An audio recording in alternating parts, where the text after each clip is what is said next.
X Limited forfeited 100 shares of ₹10 each at a premium of ₹2 to be paid at the time of application money, on which allotment money of ₹4 and first call of ₹3 were not received. The final call of ₹2 is not yet called. These shares were originally allotted on pro rata basis in the ratio of 4:5. These shares were subsequently reissued at a discount of ₹1 per share, credited as ₹8 paid up. Give necessary journal entries. तो question में क्या कहा गया है, ये जो x limited नाम की कंपनी है, इसने 100 शेयर जिनमें एक शेयर की कीमत 10 रुपये बनती थी उनको जब्त कर लिया गया। ठीक है, और ये जो शेयर जो थे इनको जब इशू किया गया था तो 2 रुपये प्रीमियम के ऊपर इशू किए गए थे। और ये प्रीमियम कब लिया गया, ये लिया गया at the time of application money. तो जिस समय एप्लीकेशन मनी कॉल की थी उसी समय प्रीमियम की राशि भी कॉल कर ली थी। तो इससे साफ पता चलता है कि प्रीमियम की अमाउंट जो है हमें प्राप्त हो गई है। हमें का मतलब है ये जो कंपनी है एक्स लिमिटेड, इसको प्रीमियम की अमाउंट प्राप्त हो गई है। और आपको पहले बताया हुआ पिछले जो न्यूमेरिकल आपने किए हैं कि अगर प्रीमियम की राशि प्राप्त हो जाए तो आपने प्रीमियम की एंट्री जो है वो जर्नल में नहीं करनी है। ठीक है, तो ये शेयर जब्त किए गए हैं, ये जब्त किस लिए किए गए हैं उसका कारण ये बताया गया है। ऑन विच अलॉटमेंट मनी और ₹4 एंड फर्स्ट कॉल और ₹3 वर नॉट रिसीव्ड। तो ये जो 100 शेयर जब्त किए गए हैं इनके ऊपर क्या हुआ था कि ये जो 4 रुपये अलॉटमेंट के थे ये नहीं मिले और 3 रुपये जो थे फर्स्ट कॉल के ये भी नहीं मिले। The final call of ₹2 is not yet called. और ये जो फाइनल कॉल के 2 रुपये बनते थे इसको कॉल ही नहीं किया गया। तो इसका मतलब क्या है, ये जो शेयर 10 रुपये का है इसकी वैल्यू आपने कीमत लेके चलनी है 8 रुपये। 2 रुपये जो है वो कैपिटल अभी कॉल नहीं की गई है, तो शेयर कैपिटल जो है यहाँ पे 8 रुपये बनेगी एक शेयर की और 2 रुपये प्रीमियम के बनेंगे। ठीक है, फिर क्या लिखा है, these share were originally allotted on pro rata basis in the ratio of 4:5। और ये शेयर जो है अलॉट किस बेस पे किए गए हैं, ये किए गए हैं प्रो राटा बेस के ऊपर। और प्रो राटा के लिए जो रेशियो लगाई है वो लगाई है 4:5। तो इसका मतलब क्या है, इसका मतलब है जिन लोगों ने 5 एप्लीकेशन दी थी उनको 4 शेयर अलॉट किए गए, यानी कि 5 एप्लीकेशन देने के बदले में 4 शेयर दिए गए। ठीक है, या फिर आप ऐसे भी बोल सकते हो जिन लोगों को 4 शेयर मिले हैं, ठीक है, तो उन्होंने एप्लीकेशन कितनी दी थी, उन्होंने एप्लीकेशन दी थी 5। तो ये जो 100 शेयर जब्त किए गए हैं तो इन्होंने एप्लीकेशन कितनी दी होंगी, तो इन्होंने एप्लीकेशन ज़्यादा दी होंगी। कितनी ज़्यादा दी होंगी, इसको लिए आप ऐसे कर सकते हो 100 गुणा 5/4, तो ये बन जाएगा आपके पास 125। तो यानी कि 125 एप्लीकेशनें दी थी तब इनको 100 शेयर मिले थे और ये 100 शेयर जो हैं वो जब्त कर लिए कंपनी ने। और ये जो शेयर जब्त किए गए हैं इनको क्या किया गया, ये सारे के सारे री इशू कर दिए गए डिस्काउंट के ऊपर, 1 रुपये के डिस्काउंट के ऊपर। ठीक है, क्रेडिटेड एज ₹8 पेड अप। और ये जो शेयर की कीमत रखी गई है पूरी की पूरी वो रखी गई है 8 रुपये।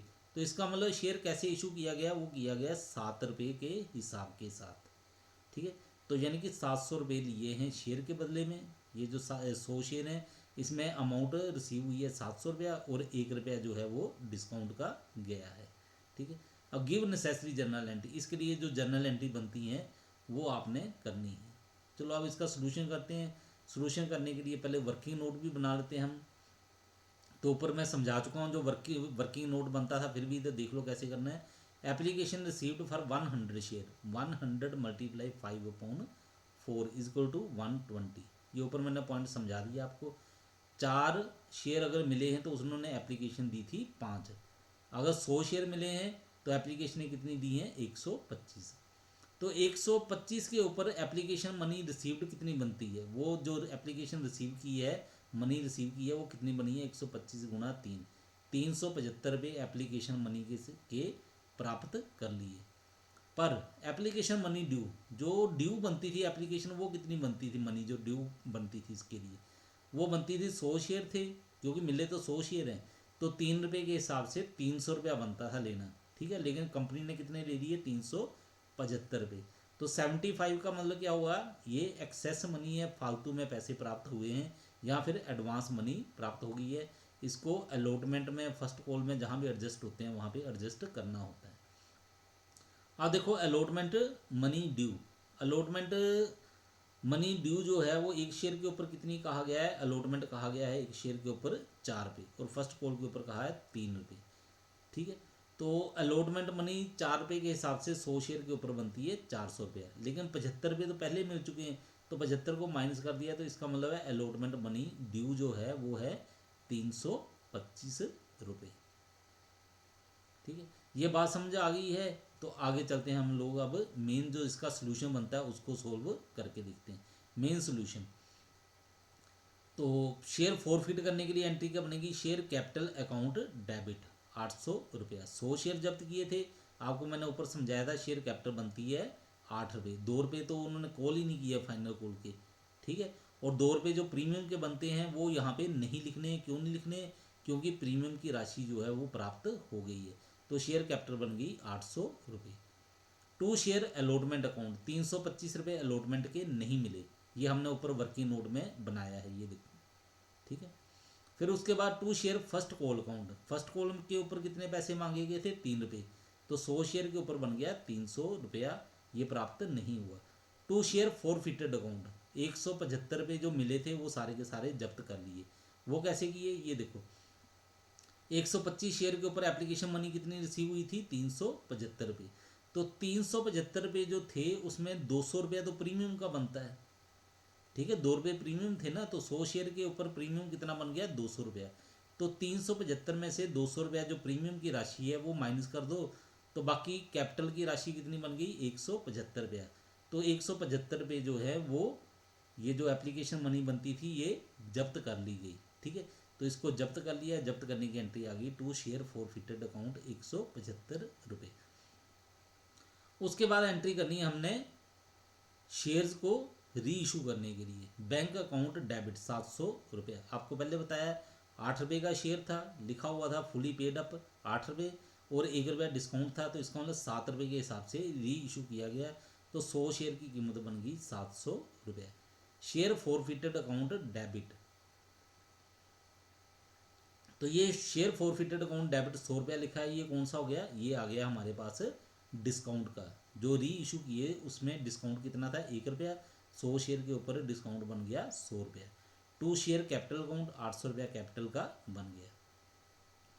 उसके next share forfeited account debit 75, 2 capital reserve account 75, तो ये जो शेयर फॉरफिटेड के ऊपर 75 रुपये बनते थे इनको हमने ट्रांसफ़र कर दिया कैपिटल रिजर्व में, तो ये कैसे बना, ये देखो अमाउंट फॉरफिट कितनी की गई है, 100 शेयर के ऊपर ये की गई है 175 रुपये। ठीक है, और इसमें यूटिलाइज कितना हो गया, 100 रुपया, तो बाकी कितना बच गया 75 रुपये, तो 75 रुपये हमने क्या किए, ट्रांसफ़र कर दिए कैपिटल रिजर्व में। ठीक है, तो इसमें ऐसे हमने सीधा माइनस कर दिया, इसका कारण ये है कि 100 शेयर जब्त किए गए थे तो 100 के 100 ही री इशू कर दिए, तो इसमें क्या होता है, आसानी हो जाती है, सीधा माइनस करके आप आंसर निकाल सकते हो, तो कैपिटल रिजर्व आ गया हमारे पास 75 रुपीज़। और एक और बात आपको मैं बार बार बता रहा हूँ कि मैंने ये जो न्यूमेरिकल सोल्व किए हैं इसमें क्या किया है, जर्नल का प्रोफोर्मा नहीं किया है तैयार, आपने जर्नल का प्रोफोर्मा बना के फिर उसके बीच में जर्नल एंट्रीज करनी है, और साथ में क्या करना है, नरेशन जरूर लिखनी है, नहीं तो आपके मार्क्स जो हैं वो कट जाएंगे, तो इस बात का ख्याल रखना आपने।